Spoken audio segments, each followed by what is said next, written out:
नमस्कार, आप देख रहे हैं सी न्यूज भारत। मैं हूं आपके साथ स्नेहा सिंह। वक्त हो गया है न्यूज आवर का। इंदौर के सेंट्रल कोतवाली पुलिस ने ऐसी महिलाओं को गिरफ्तार किया है जो शादियां कर ससुराल से जेवर नकदी बटोर कर फरार हो जाती थी। दरअसल ये तीनों महिलाएं शादीशुदा होने के बावजूद अपना नाम बदलकर ऐसे नौजवानों को झांसे में लेती हैं जिनकी कहीं शादी नहीं हो रही है या उनमें कोई खामी हो। गिरोह में शामिल 20 वर्षीय युवती शादी करके तीसरे दिन ही फरार हो जाती थी। वहीं गिरोह की 2 महिलाएं युवती की मां और बहन का रोल निभाती थीं। वहीं अब पुलिस इस गिरोह के एक दलाल की देवास में तलाश कर रही है। दरअसल नॉर्थ तोड़ा निवासी रवि नामक युवक ने अपने साथ हुई धोखाधड़ी की शिकायत इंदौर के सेंट्रल कोतवाली थाने में दर्ज करवाई थी। रवि ने पुलिस को बताया कि कुछ समय पूर्व दलाल मनोज के माध्यम से हवा बंगला निवासी मंजू से मुलाकात हुई थी। मंजू ने रेशमा नामक युवती से मिलवाया और कहा वह शादी करने के लिए तैयार है।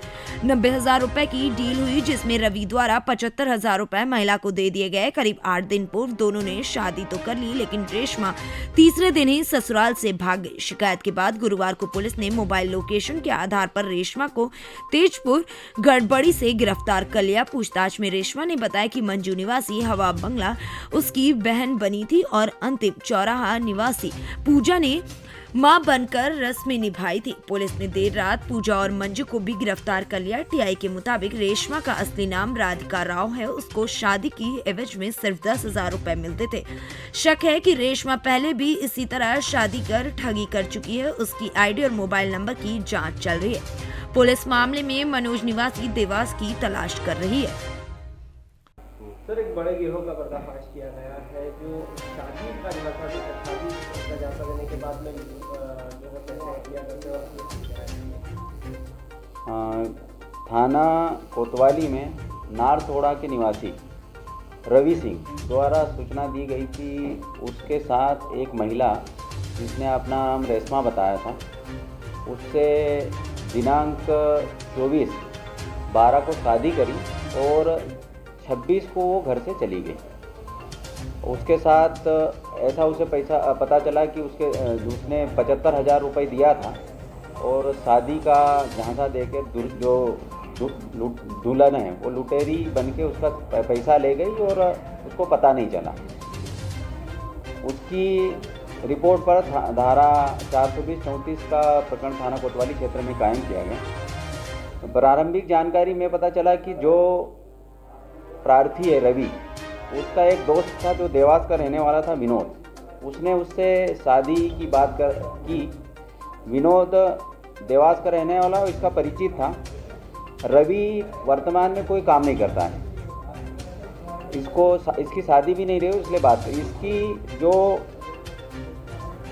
विनोद है देवास वाला, इसकी एक परिचित महिला थी मंजू जो दिग्विजय मल्टी में रहती है।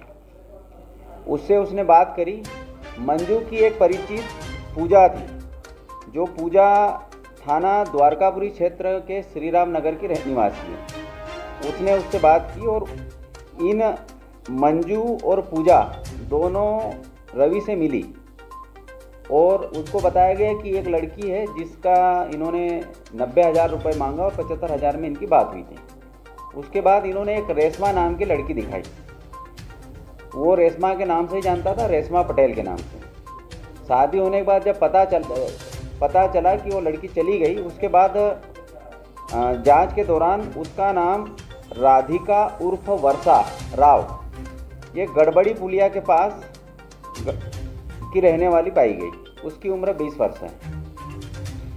इस प्रकार इस गिरोह में राधिका दुल्हन बनी थी रेशमा के नाम से। दूसरी महिला मंजू उसकी बहन बनी थी और पूजा इसकी मां बनी थी। ये बन के देवास गए थे और देवास में इनके द्वारा दिनांक 26 को कोर्ट में शादी करी।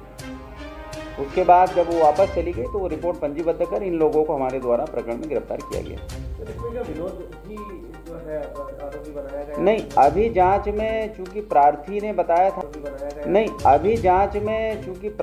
बताया था कि वो उसका परिचित है, तो अभी उसको आरोपी नहीं बनाया गया। लेकिन जो अन्य आरोपी हैं इसके आधार पे तो ये पता चल रहा है कि इसका भी रोल कहीं ना कहीं है।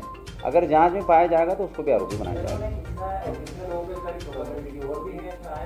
अभी तो इन्होंने केवल एक ही बता रहे, लेकिन जिस हिसाब से लग रहा है उस हिसाब से इन्होंने अन्य घटनाएं भी की होगी। अभी पूछताछ की जा रही, पूछताछ में खुलासा होगा तो उन लोगों को भी आरोपी बनाया जाएगा। इसमें जो दुल्हन बनी है वो झाड़ू पोछा का काम करती है, जो बहन बनी है मंजू वो बर्तन मांजने का काम करती है, और जो पूजा है ये भी झाड़ू पोछा का ही काम करती है।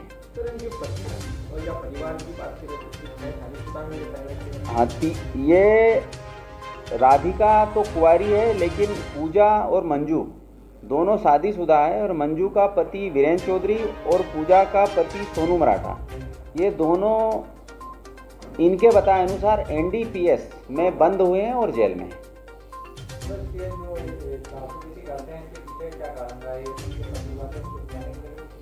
अभी तो इन्होंने यही हमें बताया है पूछताछ में कि चूँकि हमारे दोनों के पति बंद थे और वकील साहब द्वारा जो फीस मांगी गई थी उसके लिए हमारे द्वारा ये किया गया, लेकिन ये कृत्य इतना आसान नहीं होता इनके द्वारा पूर्व में भी, क्योंकि कम मेहनत कम इसमें ये पैसा ले लेते हैं और धोखा दे देते हैं। इस आधार पे लगता है कि इनके द्वारा पूर्व में भी ये घटनाएं की गई होगी। इसी प्रकार के जो पूरी शादी नहीं होती है, ये तो अभी जांच में तो यही आया है कि कोई ना कोई इनका एजेंट रहता था और जिसकी शादी नहीं होती थी वो उनको सूचना दे देता, उस आधार पे करते थे। अभी तो एक ही बताया इन्होंने, लेकिन जांच में अन्य लोग भी हो सकता है या अन्य गिरोह भी हो सकता है और अन्य लोग भी जुड़े हो सकते हैं। तो इस पैसे की जो डिस्ट्रीब्यूट हुआ है 75 और फाइन हुआ था, उसमें क्या बराबरी का हिस्सा बता नहीं, नई लड़की लेकर पेश करते थे या वही लड़की? नहीं, अभी तो इन्होंने कुछ बताया नहीं है। जो कि तीनों गिरफ्तार हुई है इसमें नहीं बताया है। इसमें हमारा राधिका के द्वारा बताया गया है कि उसे 10,000 केवल मिले थे, अन्य पैसे इन्होंने रख लिए थे। अब इसमें मनोज का भी नाम आ रहा, तो उससे पूछताछ के बाद फिर ये क्लियर हो पाएगा कि पैसा कितना कितना किसको किसको डिस्ट्रीब्यूट हुआ है। गौरतलब है कि पूरे गिरोह की सरगना मंजू और पूजा के पति जेल में एनडीपीएस एक्ट में गिरफ्तार हो चुके हैं, जिनकी जमानत करवाने के लिए महिलाओं ने इस तरह का खेल रचा था। लेकिन पुलिस को आशंका है कि यहां महिलाएं पहले भी इस तरह के अपराध को अंजाम दे चुकी है। फिलहाल पुलिस इनसे काफी सख्ती से पूछताछ कर रही है और अन्य पीड़ितों की भी तलाश कर रही है जिनके साथ इस तरह का धोखा हुआ है। इंदौर से सी न्यूज संवाददाता सुरेश बैरागी की रिपोर्ट। फिलहाल इस खबर में बस इतना ही। देश विदेश की ऐसी तमाम खबरों को देखने के लिए बने रहें सी न्यूज भारत के साथ।